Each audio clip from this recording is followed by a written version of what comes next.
Hello and welcome to Billy Ho Sports. Just over 2 weeks away from the Kentucky Derby 2024 150th anniversary. All prep races are completed. Today, I want to get into some horses that may or may not pick up steam. They may drift, but I'm profiling 5 horses that we can consider live long shots, hopefully, or value plays. They don't, it doesn't necessarily mean they're just off the maybe first top 3 or 4 choices. So thanks for joining me. We're looking for diamonds in the rough, so to speak. This Derby video, and we'll go in the playlist like all the Derby videos. Make sure you're subscribed to the channel. Smash that like button. And in the comments section, throw out 1 or 2 of your favorite live long shots, and let's get into it. Okay, the odds that I am using came from Vegas Insider, and they're about as current as I could get. They may be significantly off by 10 or 12 points or whatever, but I feel like they're decently going to be close enough. We'll see what happens. So I'm going to start with Endlessly. It was listed on Vegas Insider at 50-1, trained by Mike McCarthy, 5 wins and 6 starts. His only misfire was in the Breeders' Cup Juvenile Turf last fall. He began his career as a West Coast turfer, winning 3 straight back-to-back stakes. Ran fairly well in the Breeders' Cup Juvie Turf, but swallowed in the stretch. The move to the all-weather surface paid off. He won the El Camino Real Derby at Golden Gate. Then he followed it up with a huge 4-length victory at Turfway Park in the Jeff Ruby. 2006, Barbaro, Kentucky Derby winner we all knew and loved back then, if you remember, kicked off his 3-year-old season winning the Tropical Derby on the turf at Calder. 2022, Kentucky Derby winner Rich Strike did not even win the Jeff Ruby. He just raced. I think he ran 3rd in the Jeff Ruby that year. Kentucky Derby winner. 2 Fields didn't win the Jeff Ruby, but came out of that to finish 2nd in the Kentucky Derby. So keep an eye on the tote board with Endlessly. I think he is a good horse. It could be some long odds. Another one was actually in my top 10 of contenders, but I saw Just Steel listed 35-1. So I'm going to throw him in there for reasons you'll see in just a second. Trained by Dwayne Lucas. The minor setback, 7th in the Grade 2 Rebel, was fixed by the bounce back in the 2nd place finish at Arkansas Derby. He was clearly second best to Muth that day. Interesting note, Muth, the connections are suing for an injunction to race Muth in the Kentucky Derby. To me, it's kind of a long shot, but they wanted to make sure he won that race and was eligible to begin with because he didn't receive any points. I wonder if they'll backdate his points that he got for the other ones. Like he got 15 points, I think, or something like that for that Breeders' Cup Juvenile finish. But anyway, I digress. So he actually ran 2nd behind Catching Freedom, who's another top contender. That was Smarty Jones way back in January. Shows a lot of consistency. And you can look in the screen behind me, the return on investment for Dwayne Lucas and some of his Kentucky Derby winners. When Dwayne brings it, he brings bombs.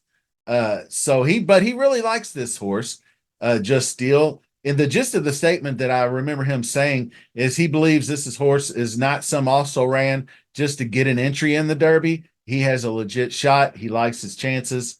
I think he's got a pretty decent shot as anyone else in the mid packs between 20 and 40-1 type of horse. So keep Just Steel there. This one might be off, like I said, but I saw Stronghold listed at 25-1. That horse looks really good to me. Sired by Ghost Zapper, Philip D'Amato, continuing to impress. That Saudi Derby showed how good he is digging in down the stretch. He fought off that Imagination from Bob Baffert's barn, which is a very good horse. Pushed ahead for the win to solidify his place in my top 5.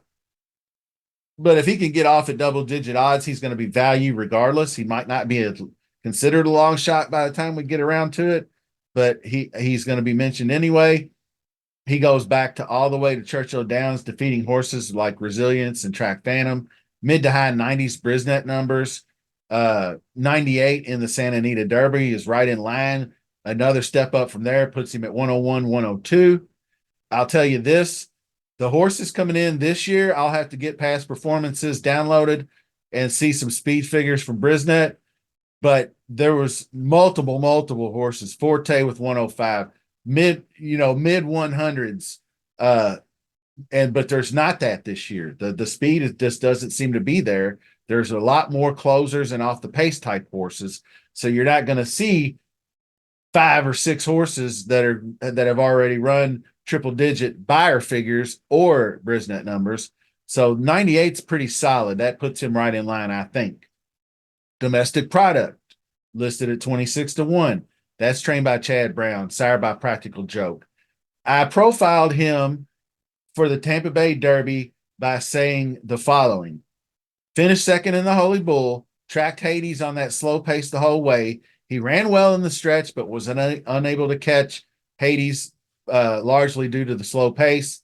He got about the same slow pace in the Tampa Bay Derby, but was close enough to the front in tight spacing early on. He battled for position in the stretch, was not shying away from any kind of contact. So his knock will probably be he can't handle a fast pace. Like he got one back in the Remsen last fall. He got blown out. He finished 7th by 16 lengths. So if there was he would be probably a pace for a horse that would be dictated by pace. If he could get a slow enough pace to hang in there, then maybe he can close and catch a piece. Keep an eye out on that. But I did like the way he battled through contact. So I think he'll be able to handle any kind of trip trouble. So that's always a good thing. Now, Encino, I saw listed at 63 to 1, and that may drastically change now that he's officially listed in the top 20. Trained by Brad Cox, sired by former Derby winner Nyquist. He's got speed. He wired the field at Turfway on January 26th.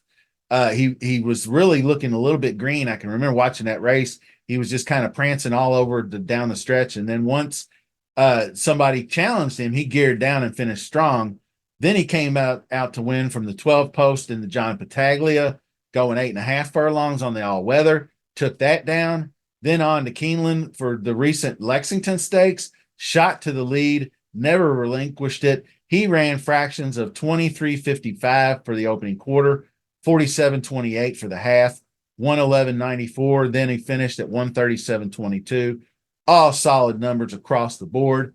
The Wine Stewart was the only one that could keep up with him in the stretch. The Wine Stewart is a very good horse. He was making his first start of 2024. So look out for the Wine Stewart, maybe in the Preakness, because he did make the Derby, but he did challenge and dug in. Encino got it done that day, looked very good out on the lead. So that's going to do it. 5 early long shots, value plays, etc. Keep an eye on the buzz around the track. Look out for more content. Odds and horses are going to change as they start to get on the track, get a final work in. So be on the lookout for preview videos. Maybe I'll take a look at some works. But until then, I appreciate everybody watching. See you soon.